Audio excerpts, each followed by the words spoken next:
One of the most powerful words in the world is home. It's the place we all feel safe, secure, happy and comfortable. And no matter where we end up, it's where we all return to. Home can be anywhere. A country, a county, a town, a street, a house, a room, a bed, or simply a state of mind, where we're surrounded by the things we like and the people we love, often called a family.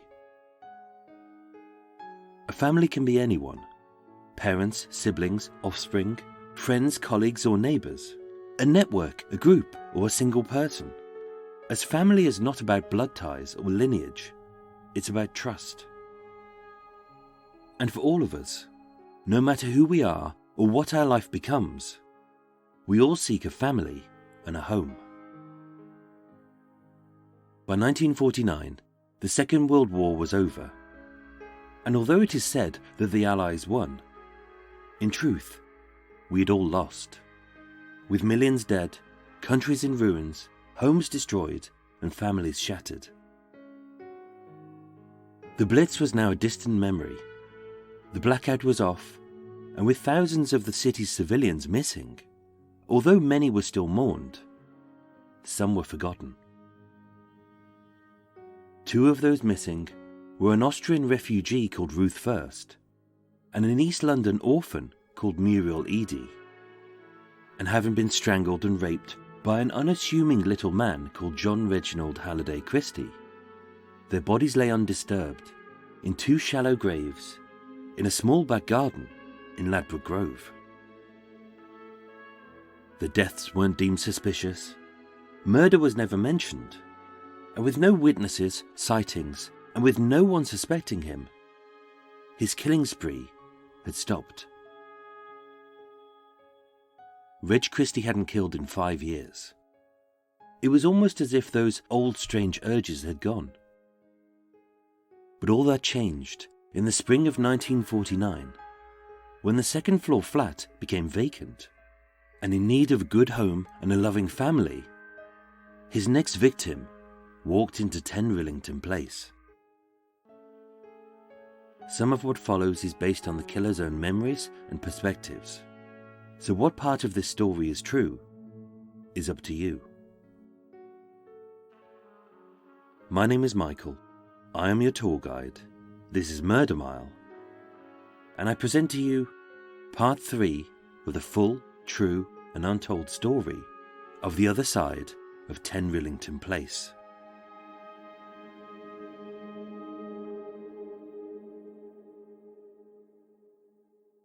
Today, I'm standing on St. Mark's Road in Ladbroke Grove, a street vital to our story, but after decades of haphazard redevelopment, only a few fragments of these key locations still exist.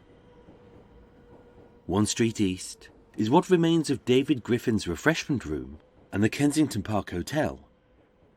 But on this street alone, number 11 St. Mark's Road was demolished, number 133 St. Mark's Road was rebuilt, and the side street, formerly known as Rillington Place, has been completely eviscerated. It's a classic example of post-war inner-city design, where a cash-strapped council with homes to build, but no plan, money or map, dumps a jumbled mishmash of architectural monstrosities onto a grid and says, "Yeah, that'll do." So with no grassland, ponds or parks, having nowhere to play, from every bedroom echoes the incessant bleep of games consoles, as rows of portly, pasty prepubescents enter a fantasy world where they imagine what it's like to stand up, to move, and even to talk. Wow! Except once a day, as each parent pushes their unsightly waddling sprog into the street to burn off a delightful tea of pot noodle, chicken dippers, and blue fizzy drink, and as the fat pasty spawn waddles into reality, winces at the sight of natural light, and wheezes because they're upright, having been told to "Get away from your bloody computer!" They stare at their bike, wondering where to plug it in, their football, searching for how to turn it on, and their legs, querying who ordered them and how they can get a refund. Only to huff, grunt, fart, and start playing with their phones. Heads down, eyes open, world gone. But to be honest, that could be a description of literally anywhere. And although some of the sites are still here, with 10 Rillington Place now a memorial garden, and the skyline overshadowed by the blackened shell of the Grenfell Tower, where 72 people lost their lives, this whole street is tinged with sadness and tragedy. And yet, it was here, in the spring of 1949, that 19-year-old Beryl Thorley believed she had found herself a good home, a loving family, and a kindly neighbour.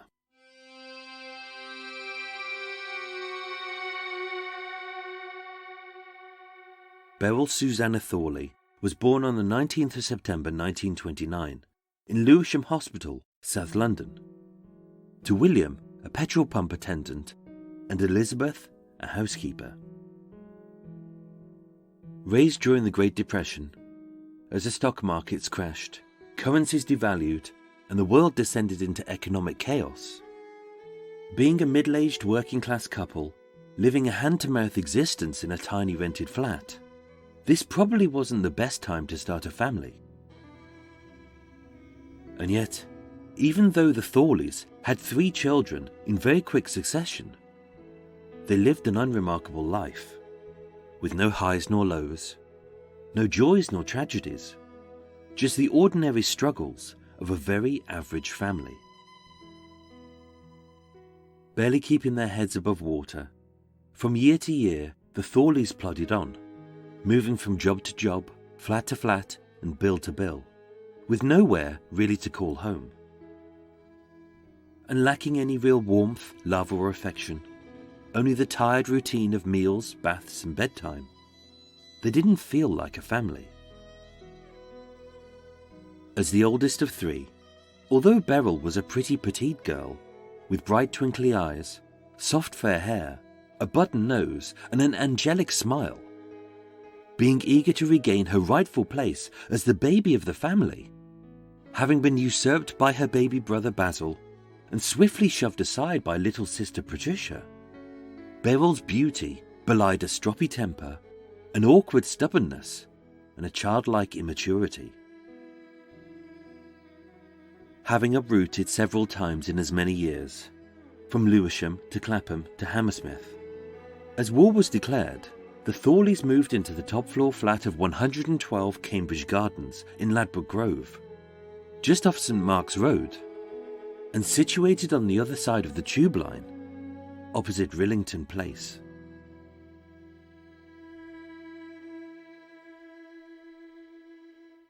So except for their daily disputes, sibling rivalry, and the dull thud as Nazi bombs pockmarked the city, life was pretty uneventful.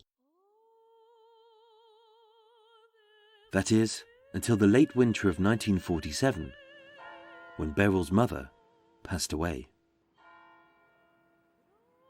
It was a tragedy which split the fractured family even further, and with her siblings packing up and her father moving to Brighton, where he would remain like a distant relative for the rest of her life. With no home, no family, and being in the grip of grief, Beryl's life could have collapsed.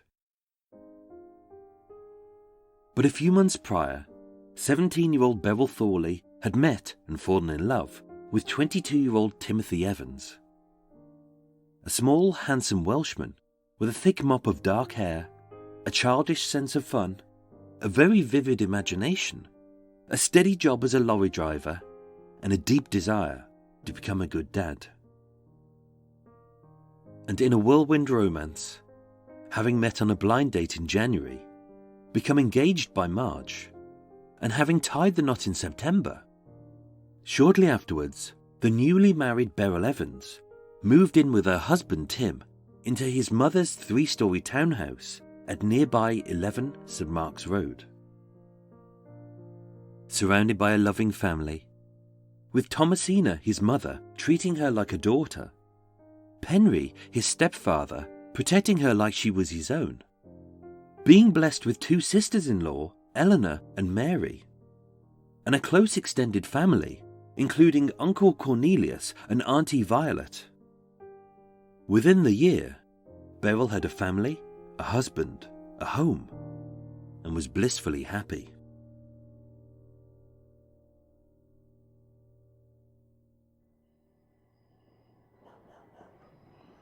It had been a cold, cruel winter, and with the snowdrops shriveled and the daffodils struggling, Reg's much-loved rosebush was little more than a tangle of dead vines and jagged thorns. His back garden didn't provide much privacy or space, being just 12 feet long by 10 feet wide, with a 5-foot brick wall on both sides and surrounded by 2 long lines of terraced houses. But as a little dot of bright colour on a drab grey landscape, this was his sanctuary. With Judy doing some digging of her own, as Reg dug his spade into the hard soil, he winced.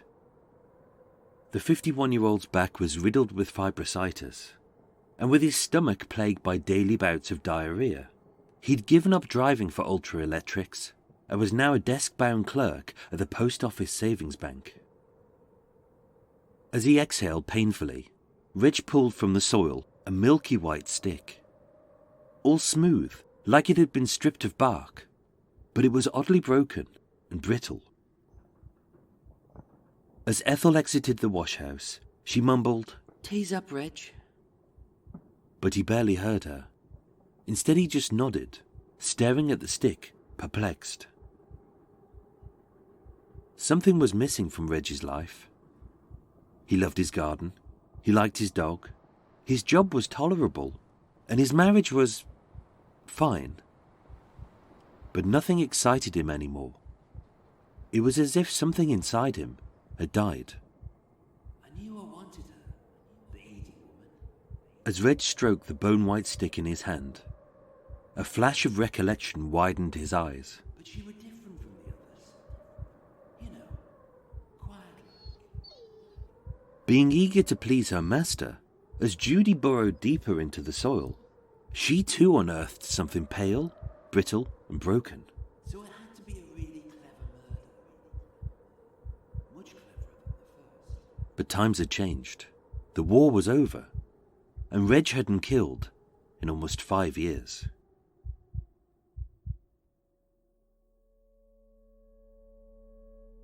The newlywed Mrs. Beryl Evans lived at Tim's mother's house at number 11 St. Mark's Road for 1.5 years.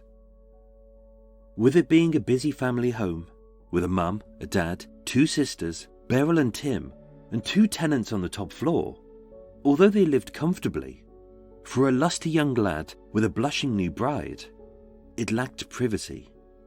But for now, it was enough.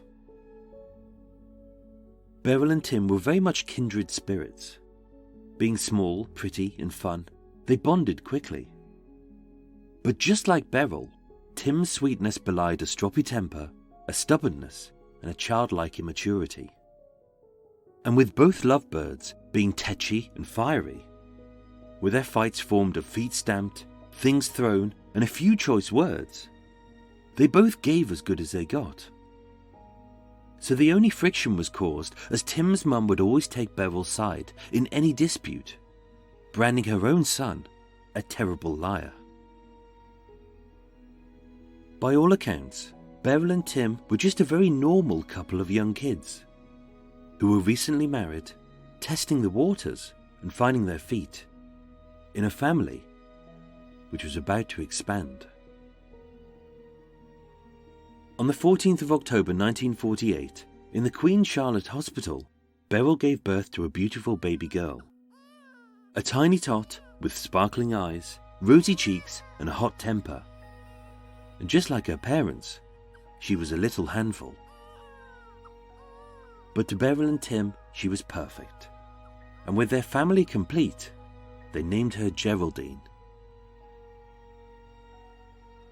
Being showered with gifts, love, and the support of an extended family, Geraldine had everything.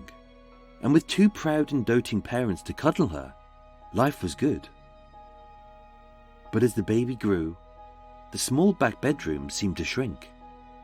So needing more space, Beryl and Tim began looking for a flat of their own.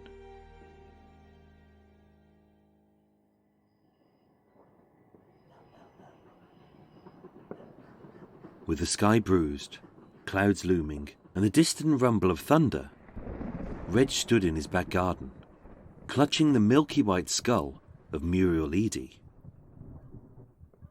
Reg was in a real quandary.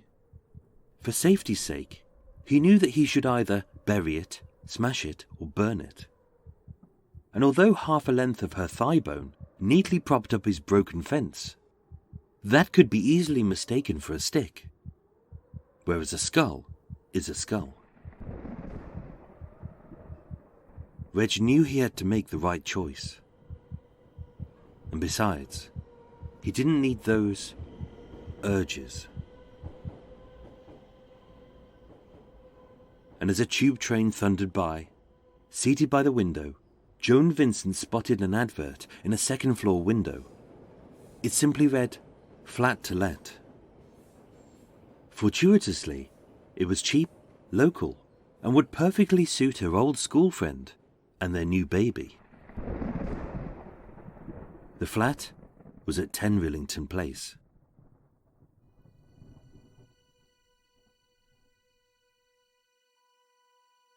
On the 24th of March 1949, with her bags packed, spirits high, and a new furniture set paid for by Thomasina, Beryl, Tim and Geraldine moved into their first flat on the second floor of 10 Rillington Place.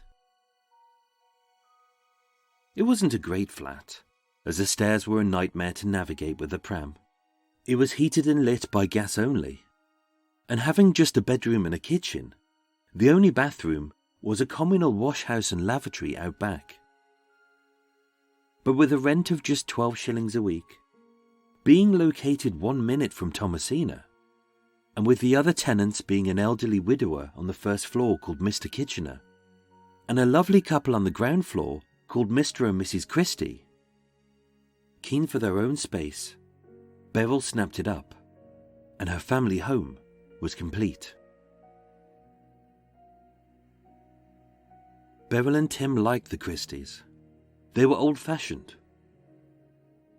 As a portly lady in her early 50s, Ethel Christie was a neat, quiet homebody who lived in her husband's shadow. And although she was clearly loving, warm, and deeply maternal, with no children of her own, Ethel's eyes only lit up when Beryl let her hold the baby. And with Reg having a fatherly quality, who was kind, caring, and patient, having been an ex-special constable, an injured war hero, and with a wide knowledge of medicine, she knew that Reg was experienced, trusted, and knowledgeable. For Beryl, having the Christies nearby was like being blessed with a second set of parents. For the first few months, as a new mum and dad, life was a struggle.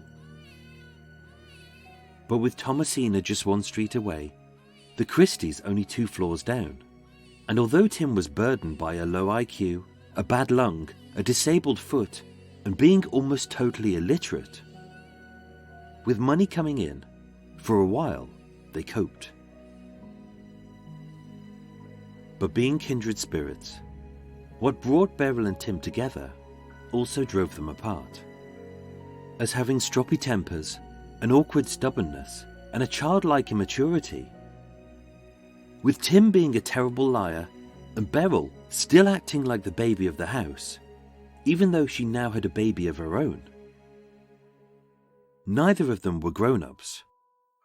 Instead, they were just children, trapped in an adult's world.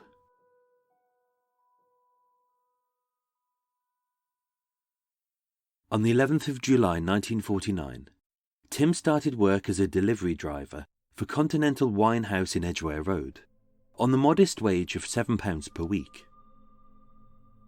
But having falsely claimed that Geraldine was gravely ill, he asked for £3 in advance, £7 to cover a doctor's bill, and a further loan of £10, all in just 2 weeks. And with his employer regarding his work as unsatisfactory, by the 25th, Tim was sacked, and he didn't tell Beryl. Being secretly unemployed for several weeks, Tim kept up the pretense. And as the bills piled up, never once did he miss a boozy session with the boys at the Kensington Park Hotel, known as KPH. And yet, he always lost his temper if Beryl had a night out with the girls, and left him at home with a baby. Feeling shut in, lonely and desperate, as Beryl struggled with the demands of motherhood, the dirty dishes piled up, the meals went uncooked, and the flat became squalid. And although she wasn't a bad mum, being so depressed, although Thomasina would always babysit on Saturdays, it wasn't just to give Beryl a break, but as an excuse to give Geraldine a much-needed bath and to wash her clothes. With money tight, Beryl feeling low, and Tim due to start a well-paying managerial job at de Havilland's Airlines in Hatfield, 20 miles north of London. On Friday the 19th of August, they took in a lodger, 17-year-old Lucy Endicott, who provided a little extra income and kept Beryl company whilst Tim was away. So with his best suit cleaned, a fresh shirt ironed, his shoes polished and his suitcase packed, being ready to leave on the early morning train, Tim slept by the kitchen fire, whilst Beryl and Lucy slept in the bedroom, with Geraldine in the cot. But the next night, Tim returned. As always, Thomasina was right, and Beryl's instincts were spot on. Tim was a terrible liar. And having telephoned de Havilland's, they quickly confirmed that there was no job, no wage, and no record of a Timothy Evans. 1 week later, on the evening of Sunday the 28th of August, having been out to the cinema, as Beryl and Lucy hopped off the bus, stood outside of the KPH public house, they saw Tim waiting.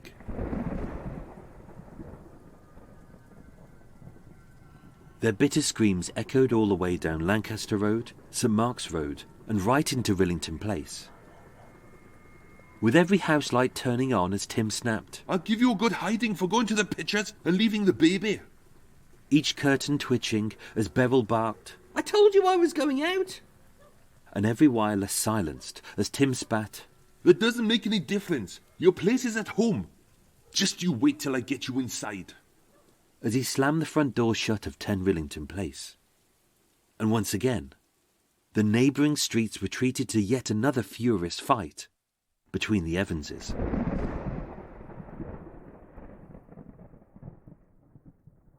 In the preceding trial, the following incident was reported to the police, as witnessed by Mrs. Hyde on Lancaster Road, Mrs. Swan at 9 Rillington Place, and the Christies on the ground floor.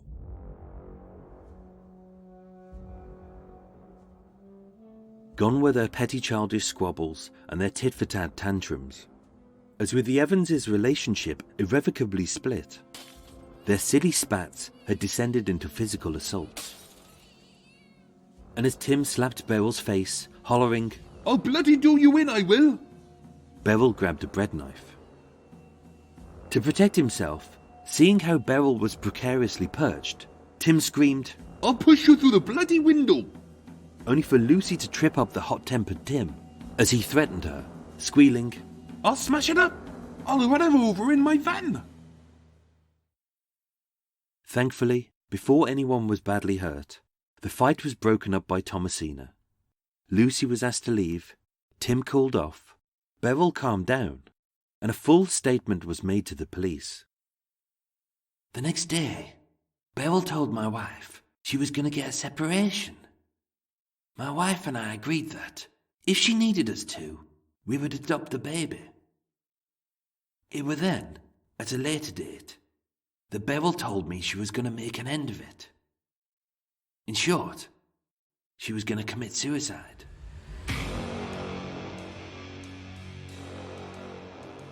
With their relationship straining at the seams, being riddled with debts, jealousy and lies, and devoid of love, trust or patience, the more Tim slugged back the drink, the further Beryl fell into depression.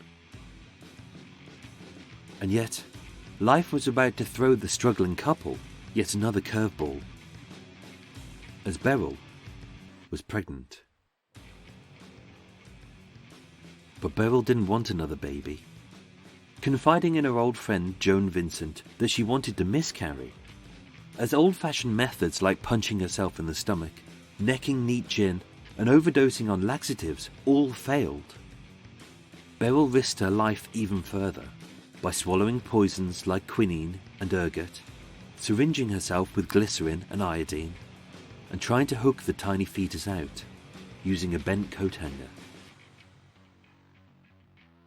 With each attempt having failed, as the unwanted baby slowly grew inside her, Beryl Evans became more sickly, pale, and withdrawn.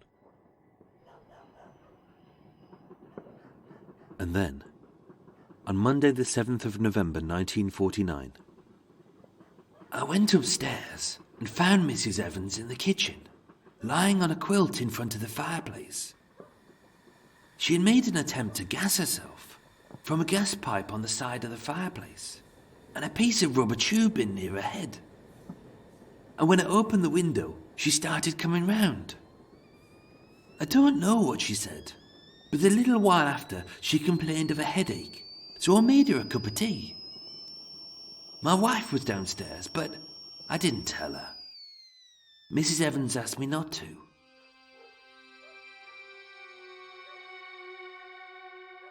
The next day, on Tuesday the 8th of November 1949, I went upstairs again. She still intended to do away with herself and begged me to help her. She said she would do anything if I agreed. I think she was referring to letting me be intimate with her. She brought the quilt from the bedroom and put it down in front of the fireplace. I turned on the gas tap, and as near as I can make out, I held it close to her face. When she became unconscious, I turned the tap off. I got on my knees, but I found I was not physically capable of having intercourse with her, owing to my fibrositis and my dicky tummy. Tim came home about 6 o'clock. I spoke to him in the passage, and I told him that his wife had committed suicide and that she had gassed herself. We went into his kitchen, and he touched his wife's hand. I told Evans that no doubt he would be suspected of having done it, because of the rows and fights he had had with his wife. He seemed to think the same. He said he would bring his van down and leave her somewhere. Having quit his job, sold his furniture, gone into hiding, and repeatedly lied to his family about his wife's whereabouts, on the 30th of November 1949, Tim confessed to disposing of Beryl. And with her body being found just 3 days later, on the 13th of January 1950, faced with overwhelming evidence against him, Timothy John Evans was found guilty of murder. Beryl was a pretty, petite, but painfully immature young girl from a fractured upbringing who dreamed of nothing but a good home and a loving family. And having got everything she ever wanted, aged just 20 years old, Beryl Susanna Evans was buried in a simple coffin at Gunnersbury Cemetery. Except, inside her coffin, Beryl wasn't alone.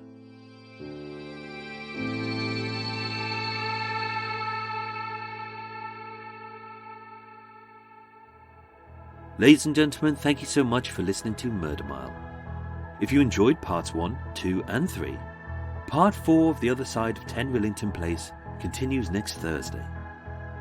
And if you're a Murky Miler, Stay tuned for some more dribbly bumplop after the break. But before that, here's my recommended podcasts of the week, which are Murder Under the Midnight Sun and The Hidden Podcast. I'm a true crime nerd and a lifelong Alaskan. And in my podcast, Murder Under the Midnight Sun, I bring you all the dark secrets of this frozen wasteland that I call home. We're the serial killer and missing persons capital of the United States, and we have our fair share of crazy crime stories. So if you want to hear some new cases that you've never heard of before, give my show a listen. Murder Under the Midnight Sun, available wherever fine podcasts are sold. Close your eyes and imagine a room. There's a secret door. A staircase that descends into darkness. A room filled with terrible wonders. It is a library of mysteries, a catalog of terrors. Join us bi-weekly down the Hidden Staircase for stories and cases you probably haven't heard of. You can find the Hidden Staircase on iTunes, Spotify, or any podcatcher. Don't forget to lock your doors and hold tight to your flag. Hello,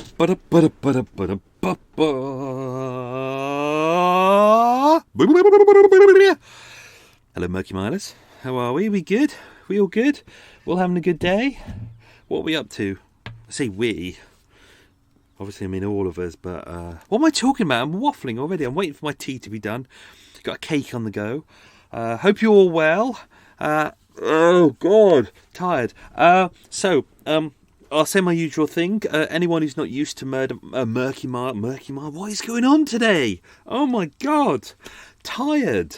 What is going on? Hang on. Right, brain in gear. It's because I've had a coffee and the coffee wasn't good, so I didn't drink it properly, and I haven't had a cake. If anyone is not used to Extra Mile, this is Extra Mile. This is all the unedited and waffly bits and unscripted and etc. I'm going to have to close the window because it's really bright. The sun's shining in. It's blinding me. There we are. So I use this section to discuss the case that we've just gone through, which was part 3 of The Other Side of 10 Rillington Place. The story of Beryl Susanna Evans. Interesting. So we'll dive into that a little bit more shortly. I didn't just realise that at the end of this, it is a celebration episode. This is episode 50. Hooray! Episode 50. It's all very exciting. I didn't think we'd make it this far. 50 proper episodes. I don't really count the extra mile episodes as proper episodes, really. I just count the proper stories. So 50 proper episodes. So hey, well done everyone. Hey, we've all listened to me waffle 50 times at least. So I'm about to have a tea. You're going to hear it go off very shortly. I've got a cake on the go. These are one of the ones still. Oh, it's going to boil. It's boiling. One of the ones courtesy of Sarah and Johnny, who came on my walk. Oh, here it goes. It's off. Once it goes, it goes. There's nothing you can do. Tea on the go. For Murder Mile tea aficionados, today's tea of choice is PG Tips. Got to have good old fashioned PG Tips. PG Tips, 2 sugars. Still powdered milk. But because it's winter now I can start buying proper milk, or because I'm trying to be more veggie. Come on, straight. I'm trying to be more veggie. It might be almond milk, but because it's so cold on the boat, I can actually start doing that now. Because underneath, or at foot level, it gets very cold. Or I can just leave it outside. Like I've got beers outside at the moment, and they're icy cold, which is very nice. Very nice last night. When I was finishing writing this, I was having a couple of cheeky beers. So, tea done. Courtesy of Sarah and Johnny, who came on my walk last week. Birthday boy Johnny. Kirsten was there. I've eaten her fondant fancies. I did say on the day they probably wouldn't make it home. They didn't make it home. Basically, I was shooting the videos for the extra videos that you see online for this series. I shot over to West London to start filming them. I'd 4 fondant fancies on the way out and then 4 on the way back, so they were gone. So now, what am I having now? I'm about to have a frangipane tart. Oh, it's like a little tartlet, palm-sized. Looks like it was made in a kind of a circular case, but the case isn't on it anymore, so it's holding its own weight. And on top is, oh yeah, look at that. I'm not going to eat it during the show because I'm sticking to my word. I'm not going to eat during the show because you don't want to hear people eating. But this looks very good. I'm going to move away and have a little slurp though. Oh, cup of tea. I didn't wash it out, so it still tastes of coffee. Who cares? Who cares? So where am I? I'll fill you in where we are. You might hear some coot noises shortly. Obviously, if you don't know, I live on a canal boat, and that's where I record and do all the writing and all that. Don't have a proper studio, so sometimes coot noises filter in, which is the coots are outside at the moment. They're so annoying. They basically they're noisy when they're looking for sex, and then they're noisy when they've got kind of babies on the go, and then they're noisy when they've had babies, and then when they get rid of their babies, they're still noisy. They're just the most noisiest thing in the world. But they're cute as well. They've got big kind of paddly feet, and they're very... Oh, ducks outside having a fight. We've got Canadian geese outside as well. So yeah, but it's winter on the boat now. I've just this week put the first fire on. Needed to be done. It was very cold. Almost killed myself because I cleaned out the chimney. I'd flued it, and I thought I did it right, but actually what I'd done was I blocked the bottom of the chimney. So I lit a fire the other day and thought, why is there smoke pouring out the fire? Literally, it was pouring out, and luckily it wasn't a good fire, so it hadn't caught. It was just smoking. And it was seething out, and I realised I'd blocked the chimney. So it's cold at the moment, but I've got the fire on. I'm moored up in a place which on the side of Victoria Park that I like to call Burglar's Paradise, because there's lots of scumbags in this area who like to go break into boats on a regular basis. But luckily, I'm always in my boat, so they're welcome to come and burgle my boat. But right next to me, I have a 2-foot axe. I don't know why they break into boats. It's like we're all armed with axes and knives because obviously we have to chop up wood and cut ropes and stuff like that. So why break them? Do you know why? It's because some people don't have good security on their boats, and they have like a £50,000 boat, which is full of like their tellies and stupid stuff like that, and they protect it with a £30 padlock. Utter idiots. That's why they get their boats broken into. Oh, this cake looks so good. Anyway, obviously, if you go to either my Instagram account or the Murder Mile website, my blogs are on there. All the Facebook pages. All of the videos are on there, so you can see the locations if you want to. These are the current locations as they look today. So that was really interesting to go and see the sites, because obviously I know the areas relatively well, so I was able to write about them, but I haven't been there for a little while, so it was nice to see them again. So I head over to Perryvale, which is where I moor up in winter, and was the site of where Ultra Electrics was, where Amelia Eady met John Reginald Christie when he was working as a delivery driver. So that's by the big Hoover building, which is a big famous big white building, which is now being turned into flats. What isn't being turned into flats? Everything's being turned into flats. Flats or boutique hotels. Oh, I just hate that. Oh, that's why I hate London. It's getting on me at the moment. It really is. It's like all these... They build flats everywhere, and they go, oh, new flats. And you go, oh, great, new flats, fantastic. And then you look at the price and go, hang on. Locals can't live there. It's literally, and it's so annoying. It's like the Shard. Everyone goes on about the Shard, which is what the biggest tower. I think it's the biggest tower in London at the moment. It's full of flats. It's full of flats. They're all sold, but they're all sold to like Russian oligarchs or Saudi businessmen, and they don't live there, so it's empty. It's effectively empty. It's the business people are trying to take over London, and it's basically just an empty shell full of people who can't afford to work here anymore. So hence the waterway is full. How did I get onto that? So Perryvale was interesting. So the A40, you'll see the video on there. That was a nice sunny day. That was. I've got a video of the Flowered Corner, which is where David Griffin's David Griffin's refreshment room used to be, where the building's still there. It's just not used as a coffee shop anymore, and that's where Reg Christie met Ruth first. I've also put in a footage of KPH, which is the Kensington Park Hotel, which will appear. It appeared in this episode, but it'll appear a little bit more prominently in the next episode, I think. I say this because I haven't actually written it yet. I kind of write each episode, then record it, and then I move on to the next one. So sometimes things that I talk about here might not appear in this episode because I haven't edited it as well. There's a video of St Mark's Road as it looks today, so you can see the junction. You can see how St Mark's Road is connected to the tube line and to what used to be Rillington Place. And I've also shot a video there of what Rillington Place looks like now. It's now called Bartle Road. Obviously, they entirely demolished Rillington Place in the very early 1940s. Although, I've mentioned this before. If Coot is having a bit of a fight outside. If you watch the fantastic film called Rillington Place with Sir Dickie Attenborough as John Reginald Christie, does a fantastic job, and John Hurt as Timothy Evans. If you watch that film, they before the building was knocked down for the slum clearance, they used the original location. It's still there, so have a look at that. It's fascinating. I think I might have said in an earlier podcast that they used the building opposite. No, they didn't. That was incorrect. I went back in to check because someone did say that they tried to flip the shot to make it look like it was opposite, but it's not. It is the real location.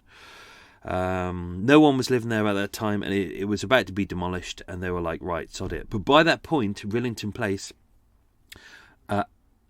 after all of this story had wrapped up, they changed the name to, I think it was called Ruston Place, which is opposite Ruston Close, Ruston Close is still there today. And then they entirely demolished it. So the road doesn't even exist in the same format at all. It's entirely demolished. But they changed it to called what was left of it Bartle Road. But now there's a little memorial garden there. There's nothing really written there. If you can go on Google and just type in 10 Rillington Place, and you'll see a little link on there saying 10 Rillington Place Memorial Gardens. It's right within sight of the Grenfell fire disaster. That literally does loom over it in the sky. So it's two huge tragedies right next to each other. But yeah, no, you can look at that online. But there's videos for that online as well. I'm going to have a tea. Oh, a cup of tea. Lovely. What was your thoughts on part 3? Hope you enjoyed it. If you've seen the film 10 Rillington Place or the series with Tim Roth and Emily Mortimer called Rillington Place, or you read any of the books, you're probably going, hang on, Michael, you've missed bits out. Or you're thinking that I've mistold the story. I haven't. This is deliberate. What I've deliberately done is I've told you a perspective. If you go right back to the start and you listen to the start of each episode, what I've deliberately said is which part of these episodes is true is up to you.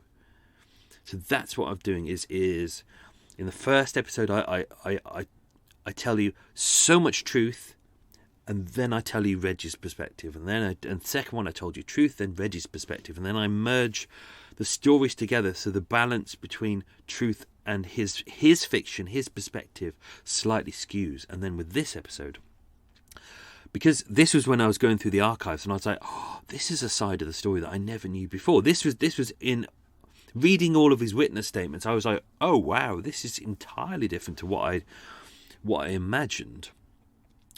So this is going to be one perspective. We will conclude. Beryl's story concludes next week as well. There'll be more about Beryl. That will mostly be Tim's story. But we will learn a lot about all three of them, really. I'm looking forward to part 3. It's going to be an interesting one to write. But this was what fed me into this story. That as soon as I read this part of the story about Christie's perspective on the murder, because obviously we only have his perspective, because obviously Beryl's dead and Tim wasn't there. So that's what I wanted to do. I was like, okay, let's tell his perspective. But then obviously next week you will hear something slightly different, or will you? We don't know. I haven't written it yet. So obviously, because of that, I'm not going to give you too much information on this case at the moment, because obviously it continues next week, and I don't want to ruin it. But what you may have noticed on this one, if you have seen the film or read any of the books and things like that, you've probably, again, like with the last episode with Muriel Edie, you've probably gone, hang on, where was the gas mask? Where was the gas mask that he put over her mouth to force her to inhale? It's not there. It doesn't exist. Trust me, I've gone through the archive really, really carefully. And all the time I was like, where's this inhaler?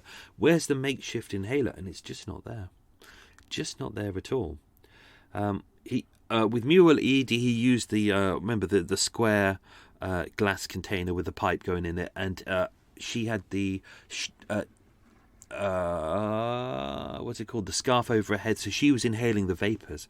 But obviously, in the story that we've just told, she was trying to kill herself using the gas at the time. Just to say, coal gas in the 1940s was neat coal gas, so you could still technically kill yourself by putting your head in the oven or just breathing in gas. Whereas in the later years, they started what was it they put in? They started putting in some kind of sulfur into the gas. So because people were trying to kill themselves by gas themselves, they put a sulfur in so it would make you sick before you could inhale too much. So if you were to try and don't do it, obviously, but if you were to try and put your head into the oven today, you would be sick before you died. It's a deliberate sulfur chemical that they put in there deliberately to make sure that no one tries to kill themselves. But yeah, no, so the gas mask and the inhaler wasn't there, and as Christie says, she was trying to kill herself. There was rubber tubing going from the gas tap, because don't forget, it was just, they had no electricity in there. It was just all gas lighting and gas heating. Not that there was very much heating. They had a coal fire there as well, which wasn't on the time, because obviously she was trying to gas herself. Although in his statement he does say that the gas fire was on. He says it was on and then it was off. He gives loads of statements, so that's what I'm going to be doing with this story, is really, especially with this story, because there are different perspectives from Christie. And that's what makes this interesting, is what I've just told you is one perspective from Christie's perspective. And then on the next one we'll hear Tim's perspective, and then we will also hear Christie's other perspective. And then what I'll try and do is marry them all together. God, it's going to be a difficult episode to piece together. Then I'm going to marry them together with the truth of what we know, of what we can prove. So that's what I've been doing throughout the earlier episodes, is backing up as much as we can with truth. So not going down and going through any theories too much. Just saying, okay, what does the forensics tell us? What does the autopsy tell us? And backing that up with the real story, and then using Christie's perspective to give you an insight into his brain. And it is an interesting brain.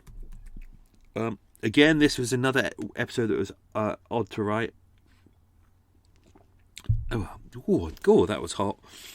It took a lot longer to write this episode, and I really thought I was struggling. It took like 3 days to write 3 pages, and normally I have like the full 6 or 7 pages done in 3 days, but it really was a difficult one to write. Only because this was what made it weird, was that Christie hadn't done any murders in 5 years. Well, we say that, but had he? There's meant to be an absence there where Christie hadn't murdered in 5 years, but there's a lot of people who say there was a lot of murdered prostitutes in Soho, as you know, around that era, and there are many that they believe Christie also murdered as well, because he did utilise prostitutes, although he says he doesn't, which is the dichotomy of what's going on, which is great. So but it made for a very difficult episode, this one, to write, because if you think about the first two are very much kind of two ladies with very, very tragic upbringings, like, an Austrian Austrian Jewish refugee escaping from the Nazis, and then we got an East London orphan who'd been mum's dead, abandoned by her dad, abandoned by the rest of her family.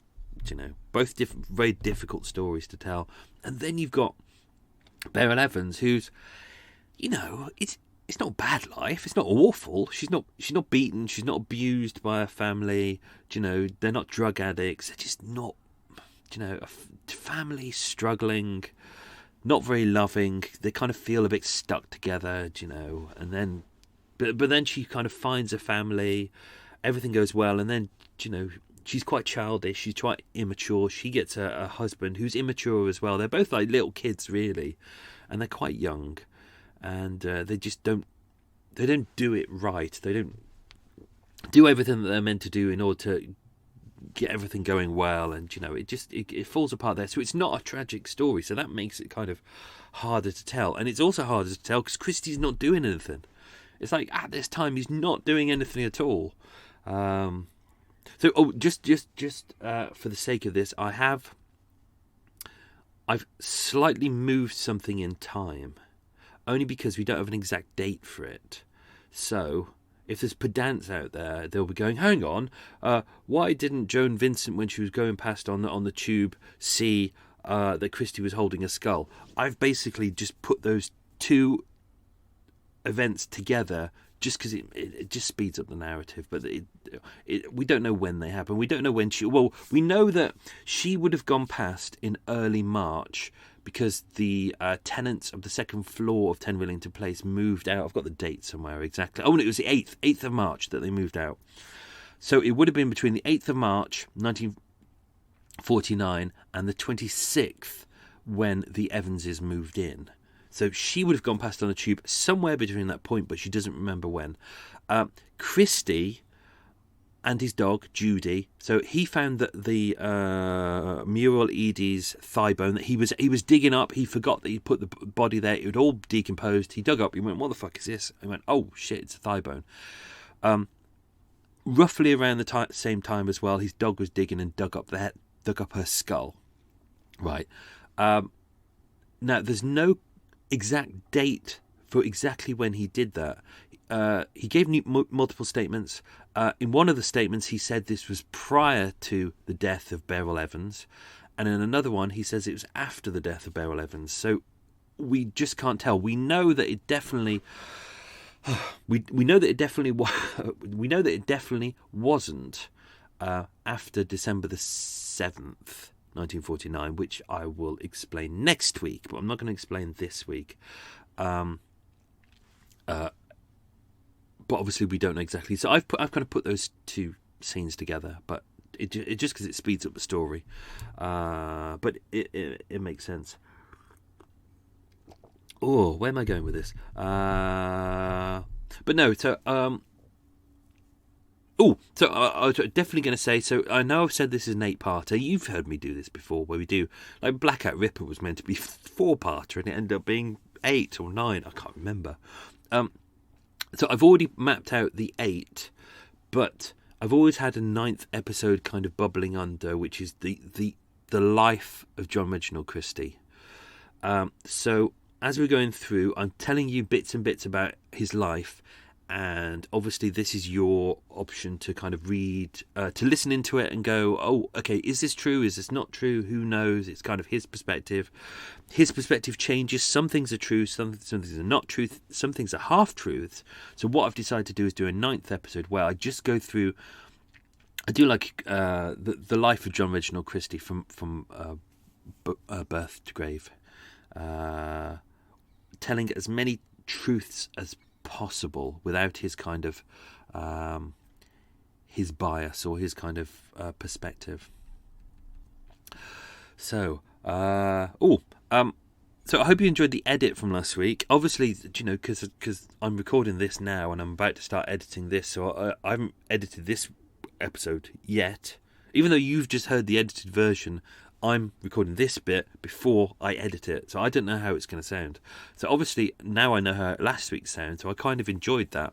I edited it and I didn't know how it was going to happen, and I didn't know how to get across the idea of Beryl Evans inhaling all the fumes Obviously, I've got music bubbling underneath. And I used the familiar sounds that you'd heard of Rillington Place. But I thought it really worked nicely. The bubbling sounds underneath, they were kind of blub, blub, blub, blub, blub, blub, blub, as the gas was going into the friar's balsam and bubbling, and she couldn't smell it. So I thought that worked quite nicely. And we've got familiar sounds on there, Rillington Place. Obviously, one of them I recorded it was just one night. It was bonfire night. Obviously, on November the 5th, here we have every idiot is setting off fireworks. I was in that nice Jewish neck of the woods with a really nice bakery with the Belgian buns. I'd love to go back there. And it was a nice quiet part of the canal, and in the distance was a train line going past. It's the overland train. And the fireworks were going off in the distance. So I thought, I'll get my phone out, record that. Because I record a lot of the sounds just using my phone. And it worked out really nicely. It sounds like old trains going past, the old tube trains, and bombs being dropped. So that's what you can hear. It's actually it's not actually bombs. It's bonfire night, but it works really nicely. And that where I recorded that was on the Upper Clapton Road, which is, if you go to my website, you'll see that that's one of the real murder miles. Obviously, there's a lot of gang violence there, so there's a lot of there's a mile-long stretch of road which they all refer to as Murder Mile, but there's technically 5 murder miles in the real world. Real world, yes, in the world. So that was good. I've had fun playing the role of John Reginald Christie. That's my own particular version. I do apologise for anyone out there who is from Halifax. Obviously, you know that my accents aren't the best, but I'm doing a version of Christie. Obviously, you've heard worse from me. My Jamaican accent. I think I've done a French one. I've done a Russian. Yeah, some Scottish. I threw in a Sean Connery a couple of weeks back. So I hope you enjoyed that. Where are we now? Okay, so next week, as I said, we're going to do Tim's story. So because I've deliberately not told you Tim's story here. I've given you information, but next week is going to be Tim's story. We will learn more about Beryl in there, and especially we'll learn a hell of a lot more about my socks upside down. That's really weird. We'll learn more about Reggie's perspective about what we've just seen. And there'll be some more truths, some more lies, some more bizarre details. Yeah, but I'm not going to tell you anymore because I don't want to ruin it for you. Obviously, I think this episode goes out on the 6th of December. I'm trying to keep a week. See, this is 21st of November right now. I'm trying to keep myself a couple of weeks ahead. So hopefully I can have some time off over Christmas and not be behind with any episodes. And then finish, hopefully, 20th of January, ready for about 6 weeks off so I can fix the boat. And then do research for Season 3. Season 3. I know! See, Murder Mile does it properly. 20 episodes, 30 episodes a season. Some professional podcasts out there, they do 6 episodes a season. 6. It's not a season. Don't get it. Anyway, it's their choice. They can do whatever they like. So I was going to say, this episode obviously goes out on the 6th of December. If you did want to buy any Murder Mile goodies, if you wanted mugs, or we got the Murder Mile cards, which there's a little note on there. You can tell me what to write or to who to, and I can send it to either you or someone as a Merry Christmas one. We got Murder Mile mugs. Just to say, the last posting dates for Christmas. So for Australia and New Zealand is the 10th of December. For USA and Canada, it's the 14th of December. And then I'm going to be away for a couple of days after that. So for the United Kingdom, if you want stuff, anyone in the UK or... so Europe, I think Europe is about the 14th or 15th as well. UK is the 19th of December, because I'm going to be away after that. But... if anyone is in America or any other places, don't forget, if you go to the Murder Mile website, there's a link to the Threadless account. So you can order kind of T-shirts and anything really. You can make whatever you want. Literally, the logo is up there. You just basically click any colour T-shirt, any type of mug, whatever. And literally, and it's great because it means I don't have to do anything. Literally, a company in America deals with it, and they send me like, a couple of pounds afterwards, which is fine for me. I don't have to do anything. But after that point, if you leave it to the last minute and you're like, oh, I still want some Murder Mile treats from my relatives and things, there's some last minute goodies on there. You can order a Murder Mile voice cameo. So I'm going to give one to my good friend, Police Constable Arsenal Guinness. I've already messaged him. He is going to do a voice cameo at the end of this episode. He won't have to pay for that. I've asked him to do that. But that's what will happen is basically if you want someone to have a voice cameo in it, as long as you've got a decent enough microphone, like something decent on your phone, and you can send me a good quality audio, you can have a voice cameo in an episode of Murder Mile, and I'll give you a cameo credit at the end. Or you can have a personalised message from me. That can either be a video message or an audio message. Or you can have an episode dedicated to you. So I'm not too sure how I'll do that. That might be at the front. It might be at the front. I don't know, front or at the end. I don't know, but it would be like it'll be only one dedication per episode. But in a cheaper way, you can do shout outs. So you can do a shout. You can literally, if it's someone's anniversary or something, you can pay for me to do a shout out or something. And of course, there's ebooks. I know I've whored myself out with this, but obviously, anything to keep Murder Mile afloat at the moment is great. So all these simple little things help. Cool. That's it. That was part 3. Oh, yeah. So I've got a mug next to me, which I'm about to go to the post office and post it off. Someone has bought that for a loved one for Christmas, so it's very exciting. So, ladies and gentlemen, thank you so much for listening to Murder Mile. That was part 3 of The Other Side of 10 Rillington Place. I look forward to... I can see I've messed it up again. Such and such, etc. Lots of love. Bye-bye.